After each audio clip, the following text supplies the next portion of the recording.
Assalamualaikum warahmatullahi wabarakatuh. Halo semuanya, perkenalkan saya Olivia Maharani BP dan di sini saya bersama rekan saya Ika Rahayu, kami dari Prodi Manajemen Fakultas Ekonomi dan Bisnis Universitas Pelita Bangsa. Nah, pada video kali ini kami akan membahas topik yang sangat penting dalam mata kuliah Manajemen Keuangan Sektor Publik, yaitu sumber-sumber pendapatan negara Indonesia. Mengapa penting? Karena dari sinilah kita bisa tahu dari mana sebenarnya pemerintah mendapatkan uang untuk membiayai berbagai kegiatan, mulai dari membangun jalan, sekolah, rumah sakit, hingga menggaji pegawai negeri. Pendapatan negara memiliki peran yang sangat penting bagi keberlangsungan kegiatan pemerintahan dan pembangunan nasional.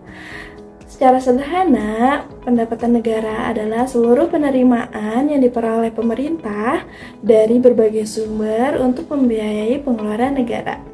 Tanpa adanya pendapatan negara, pemerintah tidak bisa melakukan fungsi-fungsinya seperti membangun infrastruktur, menyediakan pelayanan pendidikan dan kesehatan, hingga menggaji aparatur negara. Nah, sebelum kita masuk lebih dalam, penting juga untuk memahami bahwa pendapatan negara merupakan salah satu komponen utama dalam anggaran pendapatan dan belanja negara atau APBN. APBN menjadi alat bagi pemerintah untuk mengatur dan mengelola keuangan negara demi kesejahteraan rakyat. Secara umum, pendapatan negara Indonesia dibagi menjadi 3 sumber utama.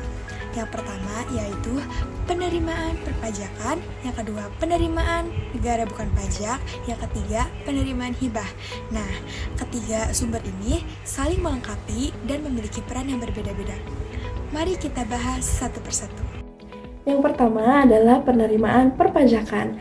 Ini merupakan sumber utama dan terbesar dari pendapatan negara.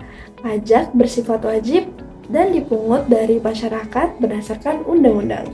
Contoh pajak pusat antara lain yang pertama ada PPh atau pajak penghasilan, yang kedua ada PPN atau pajak pertambahan nilai, yang ketiga ada PBB pajak bumi dan bangunan, yang terakhir ada bea masuk dan cukai.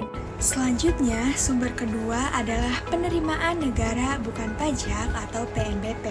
PNBP merupakan penerimaan pemerintah yang berasal dari sumber selain pajak. Jika pajak berasal dari kontribusi masyarakat secara langsung, maka PNBP lebih menekankan pada hasil pengelolaan aset dan layanan yang dimiliki negara. Contohnya, yang pertama, pendapatan dari hasil pengelolaan sumber daya alam seperti minyak, gas bumi, dan pertambangan. Yang kedua, pendapatan dari hasil jasa pelayanan dan pemerintah seperti biaya pembuatan paspor, SIM, atau retribusi izin usaha. Yang ketiga, laba dari badan usaha milik negara atau BUMN yang disetorkan ke kas negara. Selain itu, PNBP juga mencakup penerimaan dari denda, hasil lelang, atau penggunaan kekayaan negara yang dipisahkan. Jadi, PNBP menunjukkan bagaimana negara bisa memperoleh pendapatan dari kegiatan ekonomi dan pengelolaan asetnya sendiri secara produktif dan mandiri. Yang terakhir adalah penerimaan hibah. Hibah merupakan sumbangan dari pihak lain baik dalam negeri maupun di luar negeri yang sifatnya sukarela dan tidak mengikat. Biasanya hibah ini diberikan untuk mendukung proyek-proyek tertentu, misalnya bantuan dana dari berbagai internasional seperti Bank Dunia atau lembaga donor untuk proyek lingkungan, pendidikan, dan kemanusiaan. Walaupun jumlahnya tidak sebesar pajak dan PNBP, penerimaan hibah tetap penting karena dapat membantu percepatan pembangunan. Dari penjelasan tadi, dapat kita simpulkan bahwa sumber-sumber pendapatan negara terdiri dari 3 komponen utama, yaitu yang pertama, penerimaan perpajakan, yang kedua, penerimaan negara bukan pajak atau PNBP, yang ketiga, penerimaan hibah. Ketiga sumber ini memiliki peran yang sangat penting dalam mendukung pembiayaan negara.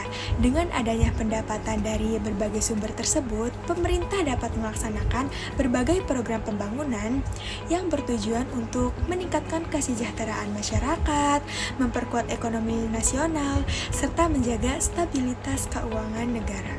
Dengan pengelolaan pendapatan negara yang baik, diharapkan pemerintah dapat melaksanakan program-program pembangunan secara berkelanjutan dan merata di seluruh wilayah negara Indonesia. Demikian penjelasan dari kami mengenai sumber-sumber pendapatan negara. Terima kasih yang sudah menonton. Semoga bermanfaat. Wassalamualaikum warahmatullahi wabarakatuh.